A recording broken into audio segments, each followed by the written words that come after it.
Hey everybody, it is Friday night, about 9:30. I'm just getting in and down here to the fish room. We had the tree crew out here all week, and we finally got everything wrapped up and done, and I was out getting the driveway hosed off and cleaned down, and now it is almost 9:30. I haven't even had dinner, the fish haven't had dinner, etc. So kind of a hectic Friday night, but I did want to shoot a little bit of video and say hey to everybody and get caught up on what is going to be going on here with my garden tank.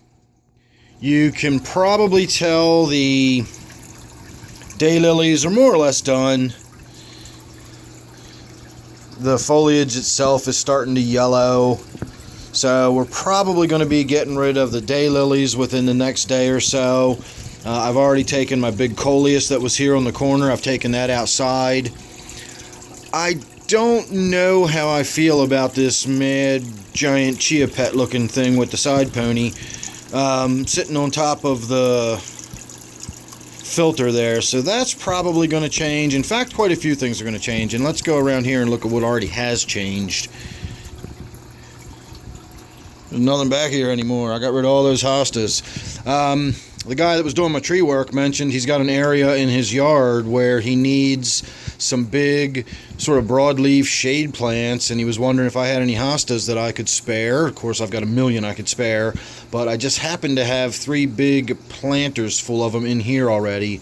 So he took them. He's going to get the planters back to me when he gets them in the ground, and now we can sort of start doing something a little bit differently.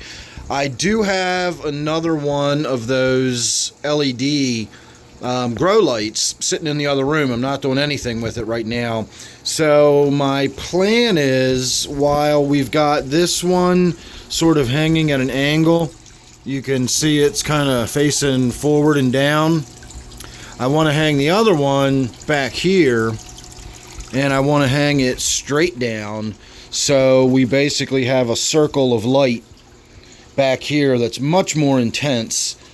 This one was kind of set up the way it was set up, sort of high and far away, for the purpose of none of these plants are really, light intensive needs. So if we do it back here with a second panel, and I've got just a nice tight circle, that'll be some pretty significant light. And back here we can probably do some flowering plants, and then I know it's only July, or it will be in another day or so, but when you're thinking in terms of gardening, you need to think a month or two down the road.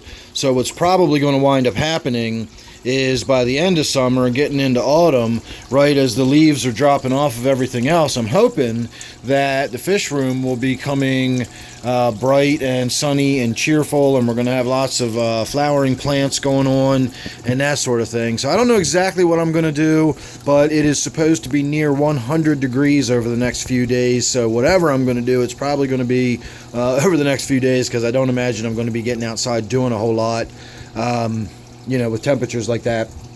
So that's something to look forward to. Again, just tossing an idea out there. Not entirely sure what I'm going to do with this, but I also don't have to simply put plants back here. I can move this fish tank, I can move that other fish tank. I do have other fish tanks I'm not using at the time, and I've basically got all of this island space to work with to do something.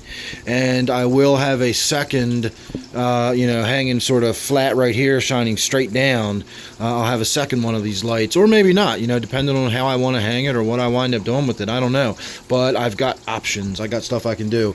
So while we're here and videoing, I want to come over and check this out real quick. I noticed I've got all these little dots all over the glass, and I can't tell whether they are baby snails or they are snail eggs. It looks like they are baby snails, but my eyes are terrible up close anymore. Yeah, I can see them moving. Those are little baby snails. So apparently the snails in the tank, who never stop making little baby snails, apparently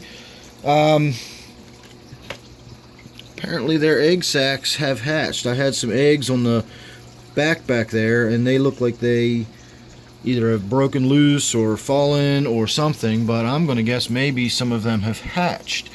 And now that I'm looking around, I can see a lot of little spots and specks over here. So I definitely have a lot of mystery snails. So go ahead and hit my email. I'll put it down below in the comment section or in the description. If you're interested in any mystery snails, let me know. I've got a lot of them in there. So I've got mystery snails for sale now. So that's my brief Friday update. Like I said, I just got in here. Got to go get myself some dinner. Got to get all the fish some dinner. And so on and so forth. So there's a quick look around the room. This really intense bright light does a number on the camera as far as washing out all the other tanks and all the other light. So there you go. Thanks for watching. Make sure you subscribe. That way you won't miss anything I got coming up. Don't forget to check down below in my description for my Gmail if you're interested in either Aquatic Plants. I always have those for sale, and now, as I just showed you, I've got Blue Mystery Snails for sale, so hit me up. And there's my little Princess Sassafras for good measure. So thanks again for watching. Don't forget to subscribe. Don't forget this one here is my garden tank. And I'll see you real soon in the next one.